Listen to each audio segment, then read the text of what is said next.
Eu sou a Lohane Cristine, aluna do Instituto Federal de Educação, Ciência e Tecnologia do Mato Grosso. Hoje eu e minhas colegas, Ana Cleusa Tenuti de Moraes, Amanda Schelling e Gabriele Prates, vamos fazer um trabalho na disciplina de Biologia sobre evolução humana com o professor Marcelo. Bom, então eu vou começar falando sobre a evolução e as primeiras teorias. Eu vou começar falando sobre o fixismo. O fixismo foi um pensamento predominante no século XVIII, onde, de acordo com ele, cada espécie surgiria de maneira independente e permaneceria sempre com as mesmas características. Porém, nessa época, já existiam escavações, e com essas escavações eles encontravam os fósseis, onde esses fósseis mostravam claramente a evolução que aconteciam com esses animais. Só que isso não era tido como uma evidência de evolução. Só que com o tempo foram surgindo pensamentos contrários a essa ideia e muitas pessoas que começaram a provar que servia sim os fósseis como uma evidência, já que foi muito ajudada pela geologia. O lamarckismo ele surgiu no início do século XIX, quando Lamarck sugeriu um mecanismo para explicar a transformação das espécies. Nessa ideia, se defendia que organismos atuais surgiram de outros mais simples e teriam uma tendência a se transformar, e assim gradualmente se transformariam em seres mais complexos, onde esses seres mais simples surgiriam por geração espontânea, e a sua evolução seria guiada pelas necessidades internas do organismo. Estavam atreladas a essa ideia a lei do uso e desuso e a lei da herança das características adquiridas. Na primeira lei do uso e desuso, os órgãos se desenvolveriam conforme fossem sido usados e iriam se atrofiar quando não precisassem mais ser usados. Já na segunda lei, falava sobre o caráter adquirido, que seria transmitível aos descendentes. Porém, em 1870 e 1875, um biólogo chamado August Eichmann estabeleceu a existência de duas linhagens de células, que seriam as germinativas, que ficariam com a função de originar os gametas, e as somáticas, que ficariam com a formação do corpo, e mostrou que apenas as mudanças ocorridas nas linhagens germinativas passariam para os descendentes. Depois surgiu o darwinismo, onde Darwin sugeriu a ideia da descendência com modificações a partir de um ancestral comum, como, por exemplo, uma ema encontrada no norte da Patagônia tinha características diferentes de uma ema encontrada no sul da Patagônia, ou se não, de uma ave chamada tentilhão do arquipélago, que era muito parecida com uma espécie da mesma ave que vivia no continente vizinho. Para explicar isso, Darwin suspeitou da seleção artificial, onde o ser humano iria selecionar para a reprodução espécies animais e vegetais com características desejáveis e iria desprezar os indesejáveis. Porém, ele começou a pensar em como a natureza poderia selecionar determinadas características e, com o tempo, originar novas variedades de animais e plantas. Então, Darwin concluiu com observações que nem todos os organismos que nascem conseguem sobreviver ou se reproduzir, e as características apropriadas para enfrentar condições ambientais teriam oportunidade de sobreviver. Então, os organismos, nem todos eles, depois que nasciam, sobreviviam. E na natureza, os que apresentavam melhores características para sobreviver às condições iriam se beneficiar e assim continuariam. Então, Darwin determinou que a preservação das características favoráveis se chamaria variações favoráveis e a rejeição de características prejudiciais seria seleção natural. Depois disso, enquanto Darwin continuava recolhendo provas e trabalhando na sua teoria, um cientista inglês chamado Alfred Russel Wallace mandou para ele um manuscrito, onde os dois chegavam à mesma conclusão.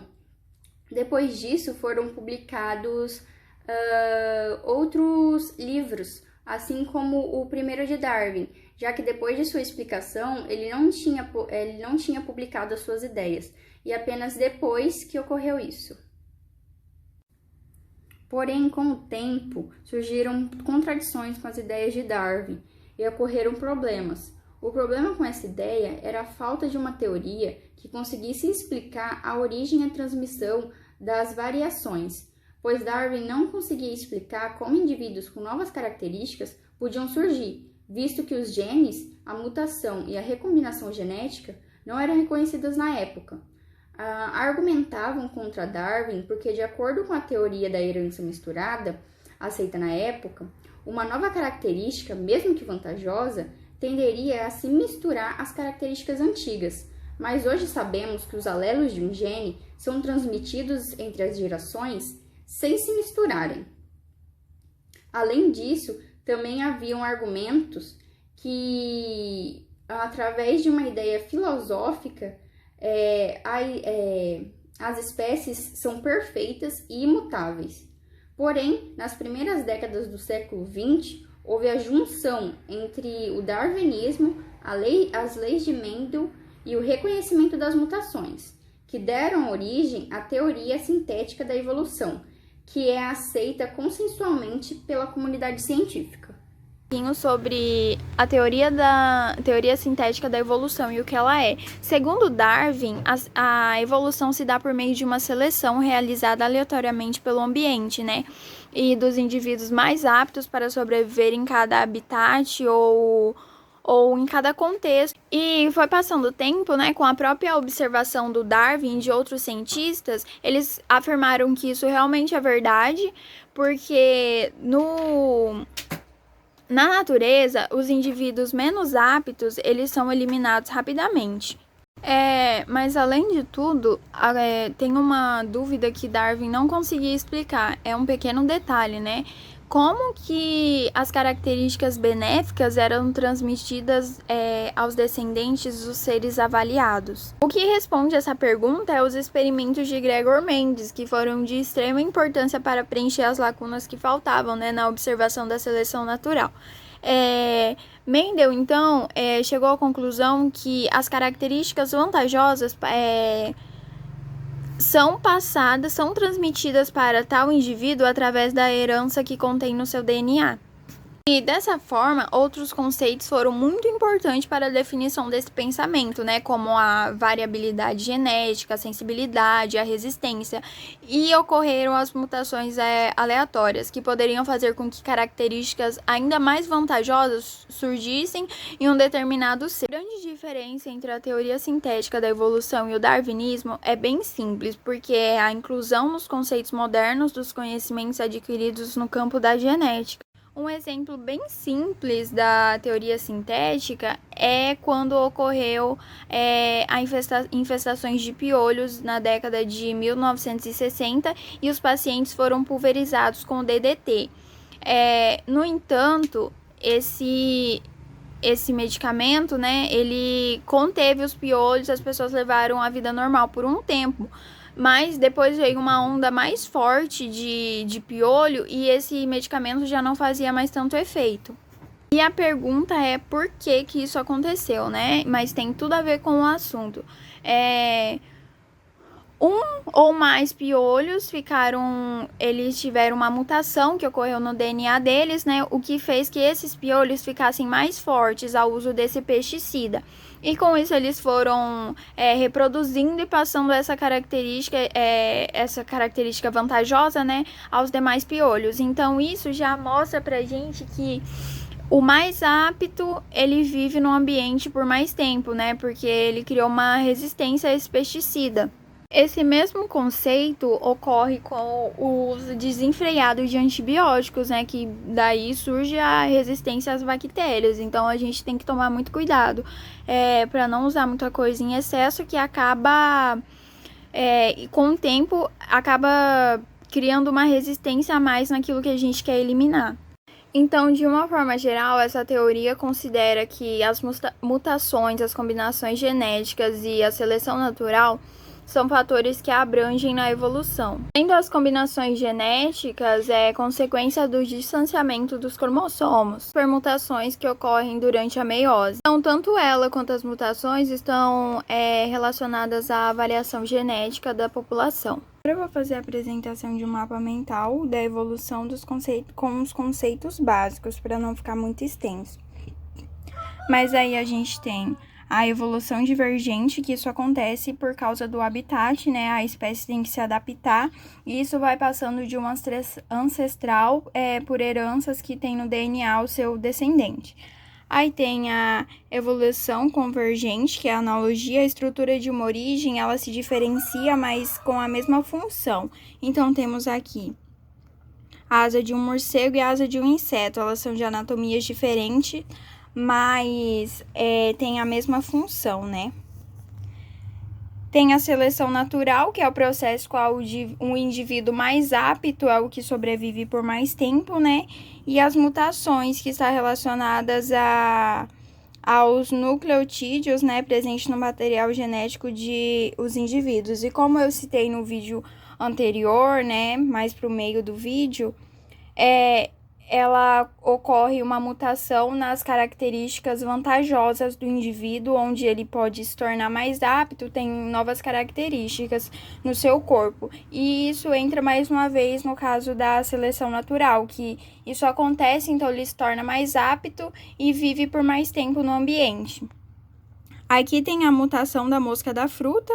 A primeira, ela tá com o olhinho castanho, com as asinhas. A segunda já mudou o olho para mais vermelho, né? Para ter mais amplitude de poder enxergar.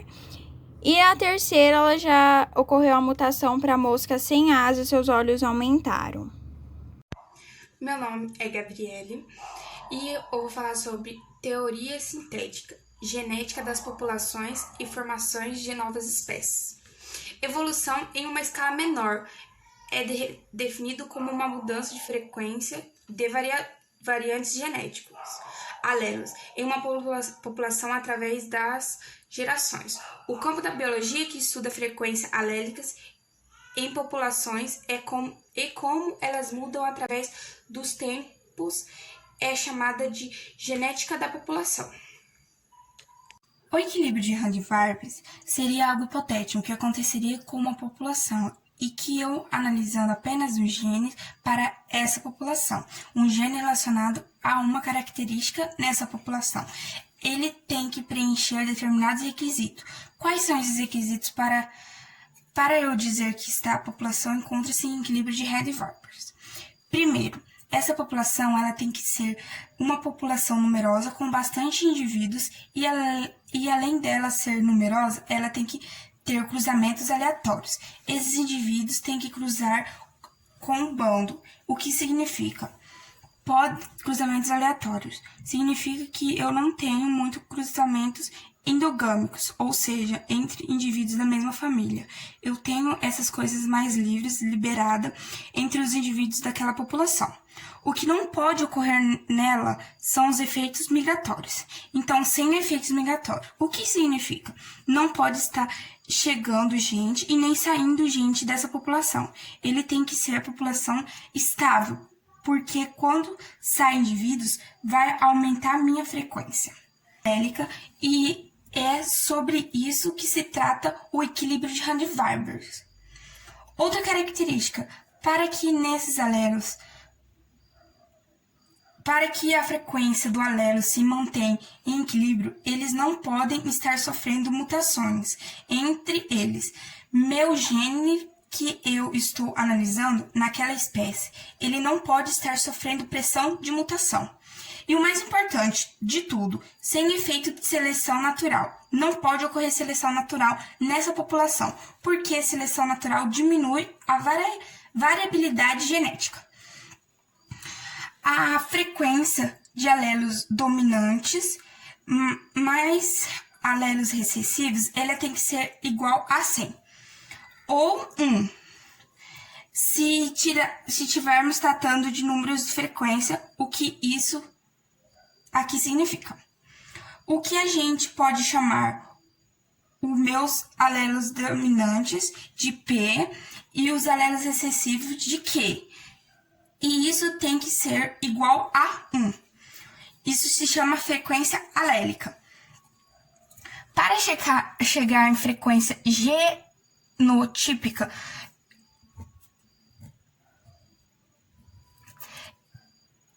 e disso fica P2, 2PQ e Q2, que o P2, que é frequência de heterozigotos dominantes, e o A maiúsculo e A minúsculo é a frequência dos heterozigotos e a frequência dos homozigotos recessivos. Deriva genética. Deriva genética é um mecanismo de evolução no qual as frequências dos alelos em uma população se alteram ao longo das gerações.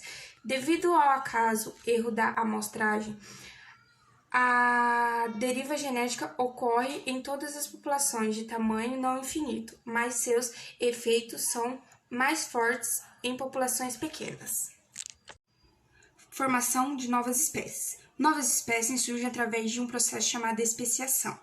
Para que a especiação ocorra, duas novas populações devem ser formadas a partir de uma população original, e elas devem evoluir de tal maneira que se torne impossível para os indivíduos das duas novas populações se intercruzarem. Isolamento geográfico. O isolamento geográfico consiste na separação de uma população por uma barreira geográfica, formando assim as subpopulações. A barreira geográfica pode ser formada por um rio ou uma montanha. As subpopulações começam a sofrer diferentes pressões e, consequentemente, os genes selecionados em uma subpopulação serão diferentes da outra subpopulação. Em virtude da barreira geográfica, as duas subpopulações ficam impedidas de cruzar e as diferenças entre elas ficarão cada vez mais acentuadas, surgindo assim as subespécies. Com o tempo, essas espécies podem ficar tão diferentes uma das outras que se torna impossível a reprodução entre elas. Quando isso acontece, temos o isolamento reprodutivo e, consequentemente, o surgimento de novas espécies. Especiações sem isolamento geográfico. Especiação simpátrica é aquela que ocorre sem separação geográfica.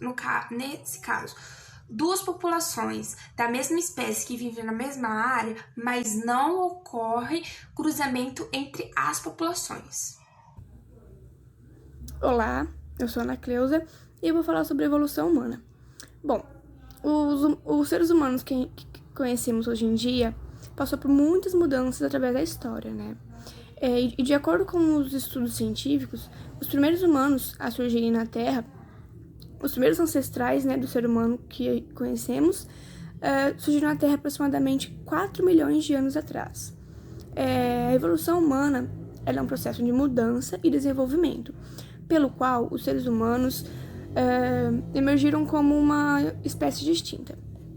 Os estudos da evolução humana englobam muitas áreas da ciência, como a psicologia evolucionista, a biologia evolutiva, a genética e a antropologia física.